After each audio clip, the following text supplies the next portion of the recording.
बिस्मिल्लाहिर्रहमानिर्रहीम अस्सलाम वालेकुम ऑल डियर कैंडिडेट्स। होपफुली आप सब लोग खैरियत से होंगे। अच्छा स्टूडेंट्स, जो आज एयरपोर्ट सिक्योरिटी फोर्स का पेपर हो चुका है कंप्लीट पेपर, इंशाल्लाह 50 के 50 एमसीक्यूज आप लोगों के साथ एक ही वीडियो के अंदर मैं डिस्कस करने वाला हूं।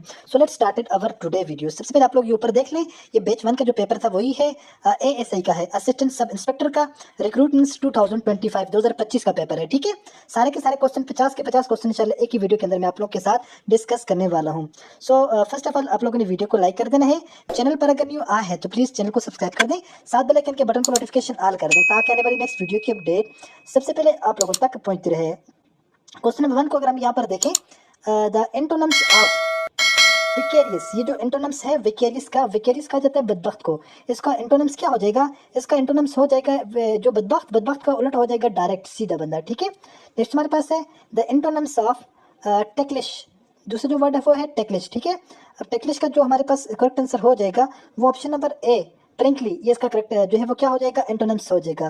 क्वेश्चन नंबर 3 की अगर बात करें, इडियम से वूल गैदरिंग मीन, इडियम से वूल गैदरिंग मीन, तो इसका मतलब होता है जो ख्वाब देखना है। ठीक है, मतलब ड्रीमी इमेजिनेशंस। ठीक है, अपने ख्वाबों के अंदर आपने किसी चीज को इमेजिन किए हुए सोचा हुआ तो उसको कहा जाता है। ऑप्शन नंबर ए इसमें करेक्ट आंसर था। क्वेश्चन नंबर 4 की अगर बात करें, इडियम्स अंडर द हारो मीन्स, ये जो इडियम्स है अंडर द हारो मीन, तो इसका मतलब होता है एंजाइटी। ठीक है, एंजाइटी, तो एंजाइटी हमारे पास जो ऑप्शन नंबर सी है, option number C is the correct answer, anxiety हो जाएगा।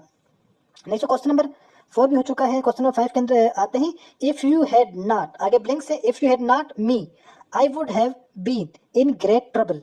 तो यहाँ पर जो है ये कह रहा है if you had not help me, अगर आप मुझे मेरी हेल्प ना करने नहीं करेंगे, I would have been in great trouble, तो मैं जो है वो बड़ी ट्रबल्स के अंदर फंस जाऊंगा। ठीक है, तो if you help me, help यहाँ पर सेकंड फॉर्म लग जाएगी, option number B is the correct answer. Next हमारे पास क्वेश्चन नंबर 6 को देखें, the dispatch can easily be settle between you and me, ये आपके दरमियान और मेरे दरमियान जो है वो आसानी के साथ सेटल हो जाएगा। ऑप्शन नंबर जो इसमें करेक्ट आंसर है वो बी हो जाएगा, सी हो जाएगा, यू एंड मी हो जाएगा। नेक्स्ट हमारे पास क्वेश्चन है सिनोनिम्स ऑफ प्रिस्टाइन, जो वर्ड है प्रिस्टाइन का सिनोनिम्स क्या हो जाएगा? सिनोनिम्स सेम मीनिंग वाला, एंटोनिम्स का अपोजिट मीनिंग वाला, तो इसका हो जाएगा, ये कहा जाता है असल को ना, ओरिजिनल। इसमें ऑप्शन नंबर जो सी को अगर हम देखें, ऑप्शन नंबर सी इसमें करेक्ट आंसर है, ओरिजिनल। ओके, ओरिजिनल इसमें करेक्ट आंसर हो जाएगा। नेक्स्ट हमारे पास क्वेश्चन है सिनोनिम ऑफ एक्सोनरेट का जो सिनोनिम्स आप लोगों ने फाइंड आउट करना है, तो उसका सिनोनिम्स हो जाएगा absolve, option number B is the correct answer. Next question number 9 को देखें, who win the FIFA world cup 2022 का फीफा वर्ल्ड कप कौन जीता 2022 का?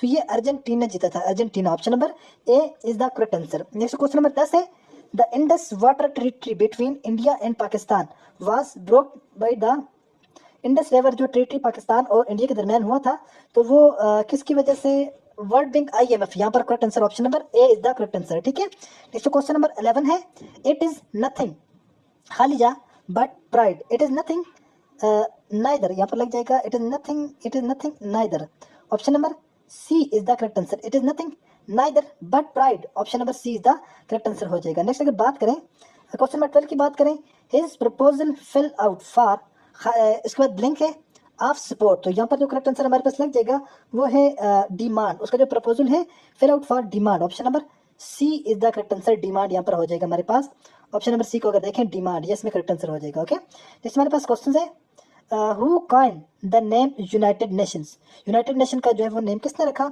तो इसका करेक्ट आंसर हो जाएगा ट्रेगव लाई, ऑप्शन नंबर अगर देखिए हम सी को, ट्रेगव लॉ, इसमें यही करेक्ट आंसर है। ठीक है, ट्रेगव लॉ, ये इसमें करेक्ट आंसर हो जाएगा। नेक्स्ट हमारे पास क्वेश्चन है, the most abundant metal in earth crust, earth crust के अंदर सबसे ज्यादा पाए जाने वाले एलिमेंट्स कौन सा है? तो अर्थ की जो परत है, क्रस्ट कहा जाता है परत को ना, सिलिकॉन सबसे ज्यादा पाया जाता है। नेक्स्ट क्वेश्चन है, the terms of OIC secretary general, जो इसमें सेक्रेटरी जनरल है ऑर्गेनाइजेशन इंटरनेशनल कॉन्फ्रेंस के अंदर, वो कितने साल के लिए मुंतखब होता है? तो वो 4 साल के लिए मुंतखब होता है, option number B is the correct answer. Next question को देखें, टीपू सुल्तान है diplomatic relation with which French king, जो टीपू सुल्तान जो है उनका कौन सा जो है वो एक फ्रेंच किंग था जिसके साथ बहुत करीबी तल्लुकात थे, तो वो कौन सा था? तो वो आई थिंक हेनरी टू था, Henry two, option number C is the correct answer, Henry two, ये इसमें क्या हो जाएगा? करेक्ट आंसर हो जाएगा। नेक्स्ट अगर बात करें हम, Adam peak is located in which country, Adam peak, ठीक है, आदम लिखा हुआ, सॉरी, हाँ ठीक, Adam peak is located in which country, तो आदम पीक जो है वो श्रीलंका के अंदर हमें दिखाई देती है, option number B is the correct answer. Next question है, 1 BTU इज इक्वल टू खालिजा जौल। एक BTU कितने के जौल्स के बराबर होता है? तो वो 1055 जौल्स के बराबर होता है। तो इसमें बी ऑप्शन था, नन ऑफ दीज। ठीक है, 1055 इसमें कोई भी ऑप्शन मौजूद नहीं है, नन ऑफ दीज इसमें करेक्ट आंसर हो जाएगा। नेक्स्ट हमारे पास क्वेश्चन है, क्वेश्चन 19 को देखें।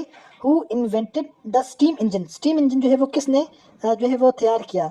तो स्टीम इंजन अगर हम देखें तो यहाँ पर James Watt Faraday, James Watt जो है ये करेक्ट आंसर हो जाएगा। इसमें जेम्स वाट इसमें क्या हो जाएगा? करेक्ट आंसर हो जाएगा। नेक्स्ट अगर क्वेश्चन की बात करें, क्वेश्चन 20 को, large number of people suffer from a disease eight one place and time. जो है लार्ज नंबर ऑफ जो लोग हैं वो अगर एट सेम टाइम जो है वो सेम टाइम में और सेम डिजीज के अंदर मुब्तला हो, उसको क्या कहा जाता है? पैंडेमिक। क्वेश्चन नंबर 21 है, haemoglobin in blood is a complex protein rich in. Haemoglobin जो है वो ब्लड के अंदर है, तो ये किस चीज से रिच होता है? तो ये आयरन के साथ, जो एफ इसकी सिंबल है आयरन। नेक्स्ट क्वेश्चन है, the unit of frequency is. Frequency की यूनिट क्या है? तो हर्ट्ज इसकी जो है वो यूनिट हो जाएगी। Option number C is the correct answer. Next question है, द यूनिट ऑफ फ्रीक्वेंसी भी होगी। उसके बाद है, कॉलरिया इज काज्ड बाय। जो ये कॉलरा है ये किस वजह से पैदा होता है? ठीक है, ये असल में जो है वो बैक्टीरिया की वजह से होता है। So option number C bacteria is the correct answer. Next question है जी, Gandhara civilization is in. Gandhara civilization जो है वो कौन से मुल्क का हिस्सा है? तो ये पाकिस्तान का है। ठीक है, गंदारा। ऑप्शन नंबर सी, ये सिविलाइजेशन है जो कि ऑलरेडी गुजर चुकी है, ये पाकिस्तान के अंदर है। ठीक है, वेरी वेरी इंपॉर्टेंट क्वेश्चन था। नेक्स्ट क्वेश्चन है, objective resolution was passed on. तो ऑब्जेक्टिव रेजोल्यूशन जो है वो 12 मार्च 1949 को पेश की गई। Option number A is the correct answer. Question 26 को देखें, identify the viceroy who made the August offer in 1940। वो कौन सा वायसराय था जिसने अगस्त ऑफर जो है वो पेश की थी? तो वो लॉर्ड लाइन, आई थिंक कौन सा था इसमें? लाइन लाइट गो था। ठीक है, go. Option number B is the correct answer. Next question है, the quantity of fresh water present on earth is only खालिजा परसेंट। जो अर्थ के ऊपर कितनी परसेंटेज में जो पानी है वो बिल्कुल साफ शफाफ पीने के लिए काबिल है? तो वो 2.5% है। ठीक है, option number B is the correct answer. Next question है, the shape of our milky way galaxy is. Milky way galaxy जो है इसकी शेप किस तरह की है?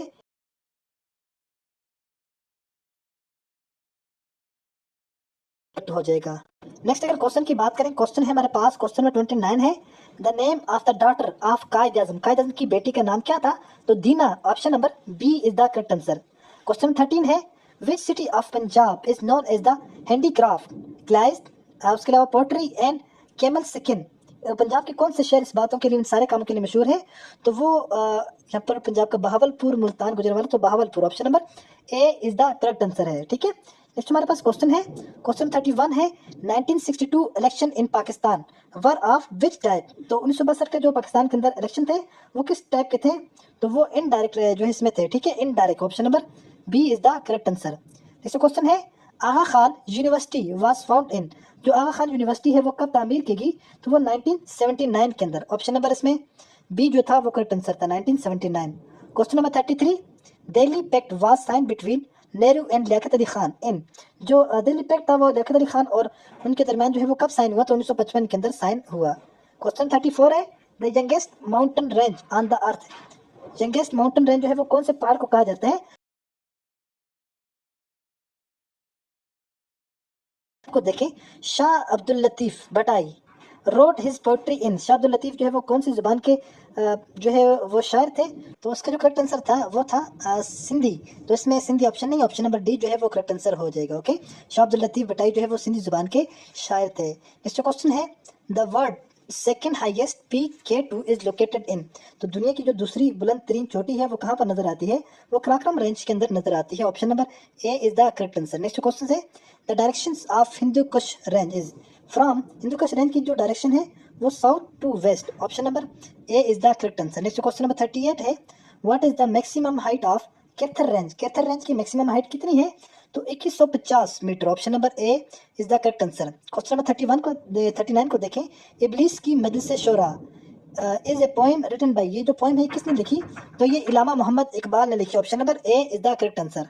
उसके बाद जो नेक्स्ट क्वेश्चन है, व्हेन इलामा मोहम्मद इकबाल ज्वाइन मुस्लिम लीग। तो इसका करेक्ट आंसर हो जाएगा option number B, 1920। Next question है, व्हाट परसेंटेज ऑफ 720 इन 36। तो इसका जो करेक्ट आंसर बन रहा था वो आई थिंक सबसे पहले आप लोगों ने इसको सॉल्व करना है। 720, what is the percentage of 720 of 36। तो इसको आप लोगों ने इस तरह डिवाइड करना था, मल्टीप्लाई विद 36 करना, तो उसका जो आंसर आ रहा था आई थिंक वो उसके अंदर मौजूद नहीं है, तो ऑप्शन नंबर डी जो है वो हमारे पास क्या हो जाएगा, करेक्ट आंसर हो जाएगा इस क्वेश्चन के अंदर। Okay, option D is the correct answer. Next question है, इन ए dairy farm 14 cow eat 40 bags of eggs in 14 days. In how many days will one cow eat one bag eggs? कह रहे कि एक जो है वो डेयरी फार्म के अंदर 40 गाय हैं, ठीक है, 40 गाय हैं, और वो 40 दिनों के अंदर एक दिन के अंदर 40 बोरी खा जाती हैं। 14 cow eat 40 bags of eggs in 14 days। अच्छा, कह रहा है कि 40 दिनों के अंदर 40 बोरी खा जाती हैं, सॉरी फॉर दैट, ठीक है। एक डेयरी फार्म है जिसमें 40 दिनों के अंदर 40 गाय 40 बोरी खा जाती हैं। इसका मतलब ये हो कि एक दिन में वो कितनी बोरी खाएंगी, एक दिन में 40 दिनों में 40 बोरी खाएंगी, कि एक दिन में कितनी बोरी खाएगी, वो एक ही बोरी वो खाएगी, ठीक है। क्योंकि अगर यहाँ पर 40 दिनों की बात करें, 40 दिनों में कितनी खाएगी, तो 40 दिनों में एक जो है वो 40 खा लेगी। तो करेक्ट आंसर आप लोगों का ये हो जाएगा। ओके, इसकी अगर हम डिटेल एक्सप्लेनेशन करें क्वेश्चन नंबर 42 के, आप लोग यहाँ पर देखें इसको, तो यहाँ पर इसके हमने जो एक्सप्लेनेशन निकाली है वो कुछ इस तरह से है। इफ 42 काउ, यहाँ पर अगर हम 42 काउ की बात करें ना, 42 काउ यहाँ पर 40 cow eat 40 bag in 14 days, one cow will eat one bag in the same amount of the time which is 40 days. So option number C जो है वो करेक्ट आंसर हो जाएगा। नेक्स्ट क्वेश्चन की अगर हम बात करें, यहाँ पर क्वेश्चन नंबर 43 है, find the cost of 2 half loaves multiply by the cost of one loaf of 2.5। कह रहा है कि एक जो लूफ है उसकी कीमत जो है वो उसकी कीमत को हमने क्या करना है, टोटल जो है हमारे पास 5.15 है, क्योंकि 2 से 1/5 है, उसके बाद मल्टीप्लाई बाई करना है 2.5 के साथ मल्टीप्लाई करेंगे 13.75 हमारे पास करेक्ट आंसर आ जाएगा। Option number C is the correct answer. Question number 44 है, ए इज बी सिस्टर, अगर ए जो है वो बी की सिस्टर है and C is B mother, और सी जो है वो बी की मदर है, making C as mother as well, D is C as father, making D a grandfather. Therefore A और डी का जो आपस में जो रिलेशन हुआ वो किसका हुआ, ग्रैंड डॉटर का हुआ। Option number C granddaughter is the correct answer. उसके बाद जो नेक्स्ट क्वेश्चन है, compare the option calculate each fraction, यहाँ पर हमारे पास जो है 1/4 को अगर हम इसकी कैलकुलेशन करेंगे 230 के साथ, आंसर हमारे पास 59 है। अगर 1/16 को 1028 के साथ कैलकुलेशन करेंगे 64 हमारे पास 25 आता है। अगर 1/3 741 के साथ अगर करेंगे 247 हमारे पास करेक्ट आंसर इसका आ जाएगा। द ग्रेटेस्ट नंबर हमारे पास जो है वो सबसे ज़्यादा बड़ा नंबर कौन सा है, 741 है। So option number C 1/3 is the correct answer. Next question number 46 था, the battle of Badr according 2 हिजरी 624 CE में, ठीक है। करेक्ट आंसर हमारे पास ऑप्शन नंबर 2 बी हो जाएगा, 2 हिजरी। ओके, नेक्स्ट क्वेश्चन नंबर 47 है, if four mat weaver can wears 4 mats in 4 day 8 mat, यहाँ पर जो है वो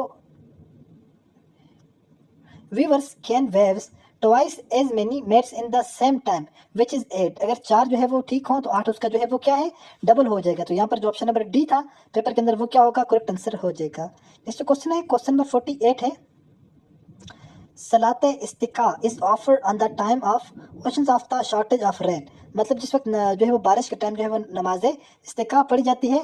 option number A is the correct answer, ठीक है। शॉर्टेज ऑफ रेन, बारिश की कमी हो तब जो है नमाज इस्तिका का क़याम किया जाता है। नेक्स्ट हमारे पास क्वेश्चन नंबर 49 है, द बुक रिवील्ड ऑफ हजरत दाऊद अलैहिस्सलाम, जो है ज़बूर जो कौन से पैगंबर पर नाज़िल हुई, तो हजरत दाऊद अलैहिस्सलाम के ऊपर नाज़िल हुई। Option number A is the correct answer, ज़बूर। क्वेश्चन नंबर 15 है, if 5 men can do a work in 15 days, अगर 5 बंदे एक काम को 50 दिनों में करते हैं, द टोटल वर्क इन 550, तो हमने क्या करना है, टोटल काम को दिनों के साथ मल्टीप्लाई करेंगे 250 हमारे पास आंसर निकल कर आ जाएगा।